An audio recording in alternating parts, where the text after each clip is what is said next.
అమావాస్య నాడును కొమ్మును ఊదండి. మనము పండుగ ఆచరించే దినం ఇది. అమ్మా, పున్నమి నాడు కొమ్ముని ఊదండి. ఇంకా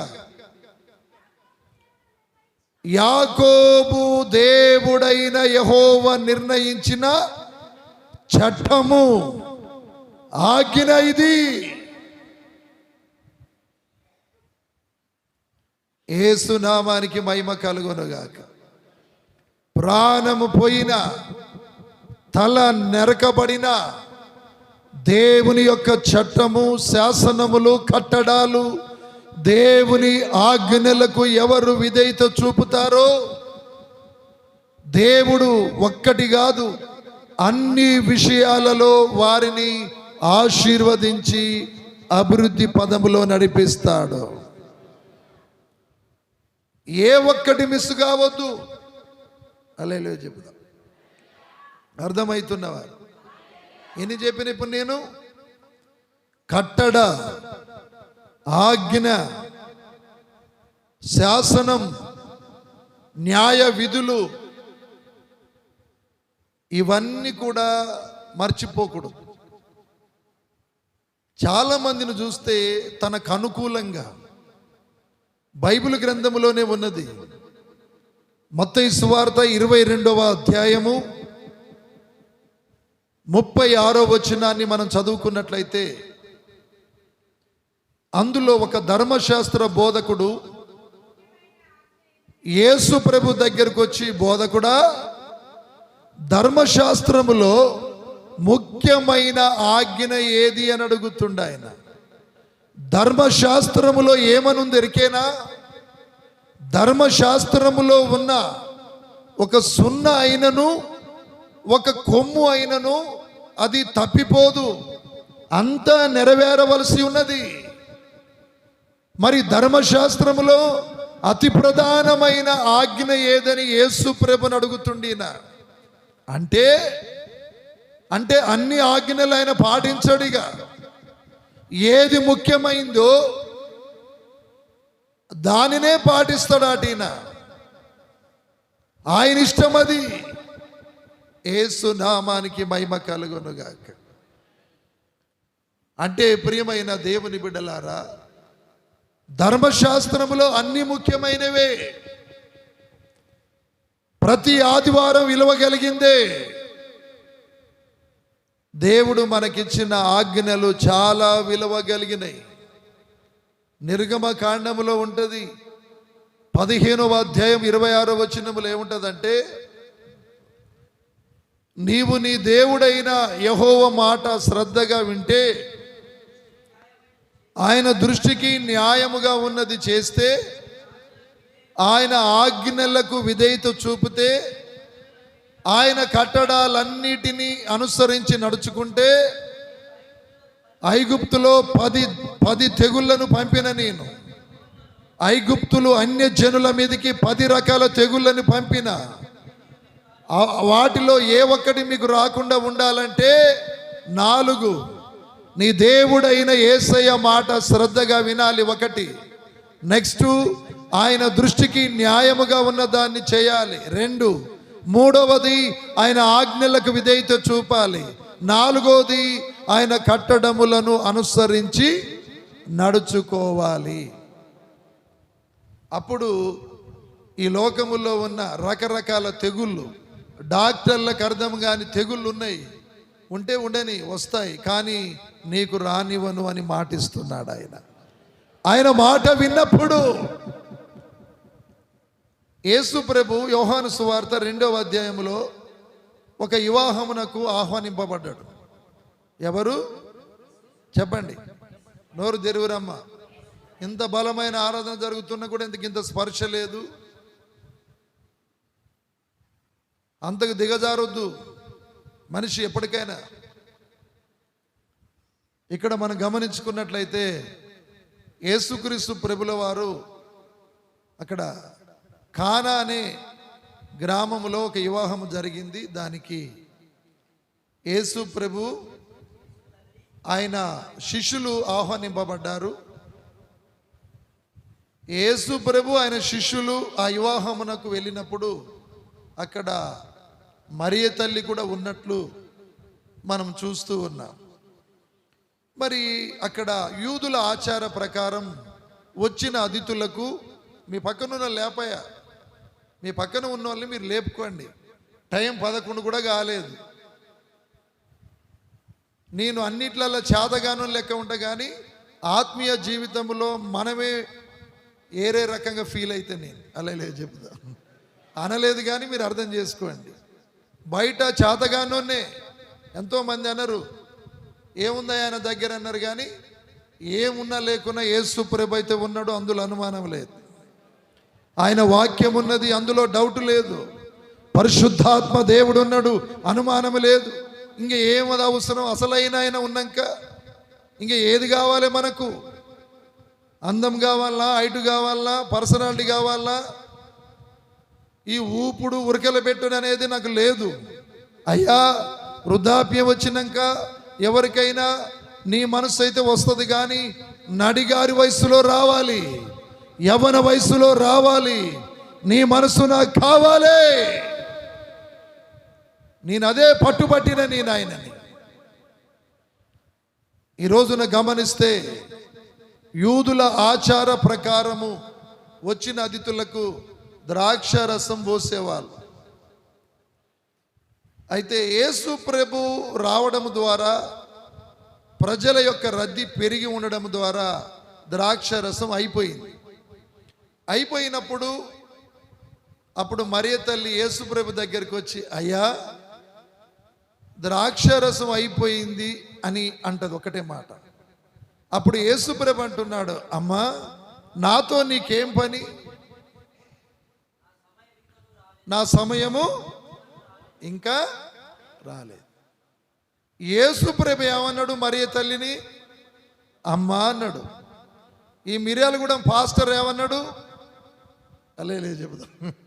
ఒక మాట పాపం మేరీమాత దగ్గరికి వెళ్ళి గుండు గీకించుకొని వచ్చిందట. అంటే ఆడ మేరీమాత కాడికి ఏం పోలే, సాగర్ పోయింది. వాళ్ళందరూ గీకించుకుంటుంటే ఈమె కూడా గీకించుకుంది. అది 100% ఆమె గీకించుకున్నా గీకించుకోకపోయినా అందులో ఏం లేదు, అసలైంది లోపట్నే ఉంటుంది కథ. అయితే వెళ్ళి ఒక చర్చిలో పండుకుంటే ఆ పాస్టర్ గారు అడిగండి, ఎక్కడికి పోయినావంటే సాగర్ పోయినాయా, ఏదో సమస్య వచ్చేసింది, ఏదో గుండు గీకించుకున్నా అంటే ఆమె ఏం చెప్పిందంటే, పలానా సాగర్ పోయినంటే బాగుండు, కానీ మేరీమాత దగ్గరికి పోయినని చెప్తే ఆయన మేరీమాతను తిట్టిండు, ఈమెను తిట్టి. యేసు ప్రభు ఏమన్నాడు? అమ్మా, నాతో నీకేం పని? నా సమయం ఇంకా రాలేదు. ఈ దొరవారు ఏమన్నాడు? చూడండి ఎంత తేడా ఉంటుందో. దైవజనుల్లో కానీ విశ్వాసుల్లో కానీ చాలా తేడా. గర్వము కొమ్ముకు సాదృశ్యం. కీర్తన 75వ కీర్తనలో నీ కొమ్ములు ఇర్రగొడతా అన్నాడు. అలా చెబుదాం. గుండు గీకిస్తా అంటేనేమో అవమానానికి గుర్తు, కొమ్ములు ఇర్రగొడతా అంటే జీరో అయినట్టు లెక్క. హీరో అయిన నీవు జీరోకి వచ్చినవని అర్థం. కొమ్ములు ఇర్రగొట్టేది ఎందుకు? గుండు గీకించుకునేది ఎందుకు? జ్ఞానము చొప్పున నడుచుకుందాం మనం. అర్థమవుతున్నవా?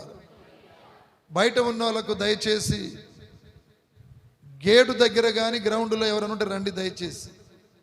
నా కోపం తెప్పించొద్దు. ఈ గేటు దాటితే ప్రార్థనలు కూర్చోవాలి, లేదంటే ఇంటి దగ్గర ఉండాలి. నేను నిర్ణయించుకున్న ఒకటే. కాబట్టి ఎవరైనా అక్కడిక్కడ ఉన్నారంటే నా మనసు ఉరకల పెడుతుంది. గేటు దాటినాక నువ్వు ఏ వేషం వేసినా నీ జోలికి రాను నేను. నీకు ఎప్పుడు ఏం జరగాలనో జరుగుద్ది, నువ్వు ఎప్పుడు రావాలనో వస్తావో నాకు తెలుసు అది. కానీ నా ప్రభు ఉన్నాడు ఈ స్థలములో. ఇది ఆయన మందిరం. ఇది ఏ ట్రైనింగ్ ద్వారా, ఏ గురువుల ద్వారా బోధింపబడతలే. ఇది పరిశుద్ధాత్మ దేవుడు మా పక్షమున ఉన్నాడు. ఎవరు కూడా ఆటోలో కానీ బయట కానీ ఉండొద్దు. అందరూ మందిరంలో కూర్చోవాలి. అర్థమవుతున్నవాళ్ళు ఇంత గట్టి 1 నిమిషం కేటాయించి చెప్పినంటే దాన్ని మీరు వినాలే ప్రియమైన దేవుని బిడ్డలారా. ఆమె ఏమన్నదంట, అయ్యా ద్రాక్షరసం అయిపోయింది అంటే, అమ్మా నాతో నీకేం పని, నా సమయం ఇంకా రాలేదు. ఎవరిని మరి వెంటనే నోరు మూసుకుంది, ఒక్క మాట మాట్లాడలే ఆమె. పరిచారకులతో చెప్తున్నది, ఆయన చెప్పినట్లు చేయండి. ఏమంటుంది పరిచారకులతోటి? ఆయన చెప్పినట్లు. ఒక మేలు జరగాలంటే యేసు ప్రభు చెప్పినట్లు వినాలి ఒకటి, యేసు ప్రభు చెప్పినట్లు చేయాలి రెండు. ఈ రెండు. తర్వాత ఇంకోటి, సమయము రాలేదు అన్నాడు. నీకు వివాహం కావాలన్నా సమయం రావాలి, నువ్వు ఉరకల పెట్టకు. ఒకడు మిరియాలు కూడా పెళ్లి కాలేదని చచ్చిండు ఒకడు నిన్న. పెళ్లి కావట్లేదు, కుదురుతలేదని చచ్చిండాడు, ఆత్మహత్య చేసుకుంటూ రైలు కింద పడి. యేసుప్రభు ఏమన్నాడు మరియ తల్లితోటి?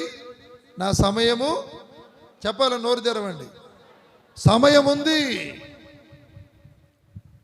అన్నిటికీ సమయం ఉన్నప్పుడు నీ పట్ల దేవుడు కార్యం చేసే సమయం ఉన్నది. దేవుడు మిమ్మల్ని ఎవరిని అనాథలుగా విడిచిపెట్టరు, ఒంటరిగా బతికేటట్టు చేయడు, ఎప్పుడు మంచం మీదనే పండుకునేటట్టు చేయడు, ఎప్పుడు రోగాలతో నొప్పులతో ఉండేటట్టుగా చేయడు. ఆయన న్యాయాధిపతి, ఆయనకు పక్షపాతం లేదు. అమ్మా నా సమయం ఇంకా రాలేదంటున్నాడు. చూడండి, జాబు రావడానికి ఒక సమయం ఉంటుంది, ఇల్లు కట్టుకోవడానికి ఒక సమయం ఉంటుంది, మనం ఆర్థికంగా ఇతరులకు కొద్దిగా కనబడడానికి సమయం ఉంటుంది. ఉరకల పెట్టొద్దు, తొందరపడొద్దు, కష్టపడు, శ్రమపడు, దేని కొరకు ఏదేదో చేయకు. అర్థమవుతున్నవా? వెంటనే మరియ తల్లి అంటున్నది, ఆయన చెప్పినట్లు చెయ్యండి. వెంటనే యేసుప్రభు అంటున్నాడు, యూదుల ఆచార ప్రకారము కాళ్ళు కడుక్కోవడానికి గనవ దగ్గర అటు 3 ఇటు 3 6 రాతి బాణలు ఉంటాయి. అందులో 2-3 కడవల నీళ్లు పడతాయి. యేసుప్రభు అంటున్నాడు, మీరు నీళ్లతోటి ఆ 6 రాతి బాణల అంచు వరకు నింపండి. నింపారు. నింపిన తర్వాత మరలా చెమ్ము తీసుకొని ముంచండి. ముంచిన తర్వాత దాన్ని ఎవరికి ఇవ్వమంటే, ఎవరికి ఇవ్వాలి? ఆ పెళ్ళికి వచ్చిన పెళ్ళి పెద్ద ఉంటాడుగా, పెద్ద మాదిగా, అలా చెబుదాం అంటే మా కులం వల్ల చెప్తున్నా నేను. పెద్ద మాదిగా ఉంటాడు, పెద్ద మాల ఉంటాడు. ఉండడా? ఏందన్నా ఇంత డైరెక్ట్గా మాట్లాడుతారంటే, మరి మీరు మాదిగోళ్ళని మీరే పేరు పెట్టుకుంటారు, మాలోళ్ళని మీరే పెట్టుకుంటారు, లంబడోళ్ళని మీరే పెట్టుకుంటారు, అన్నీ మీరే పెట్టుకుంటారు. ఇప్పుడు పేరు పెట్టి పిలిస్తే కోపం రావచ్చా? రాకూడదు.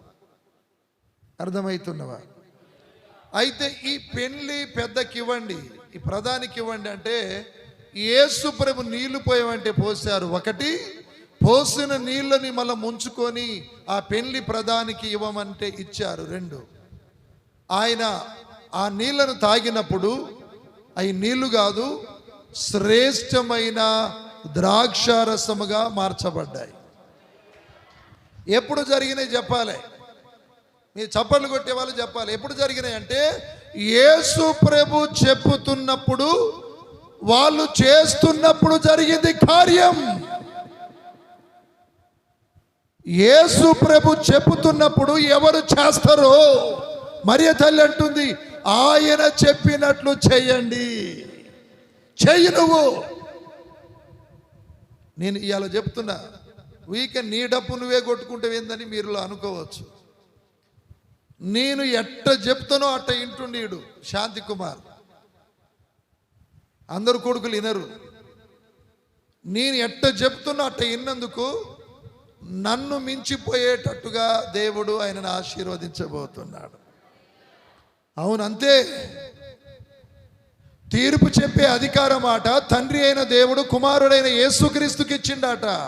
తండ్రి తీర్పు చెప్పాడు, కుమారుడే.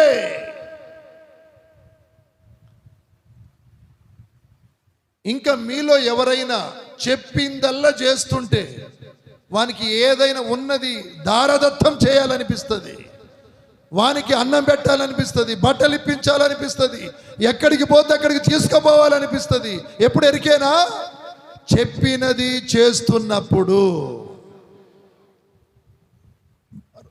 ఆ బాణల అంచుల వరకు నీళ్లు నింపమంటే నింపారు. ఎందుకు ప్రభు అని కూడా అడగలే, మరియ తల్లి అడగలే, నువ్వెంత నేనెంత.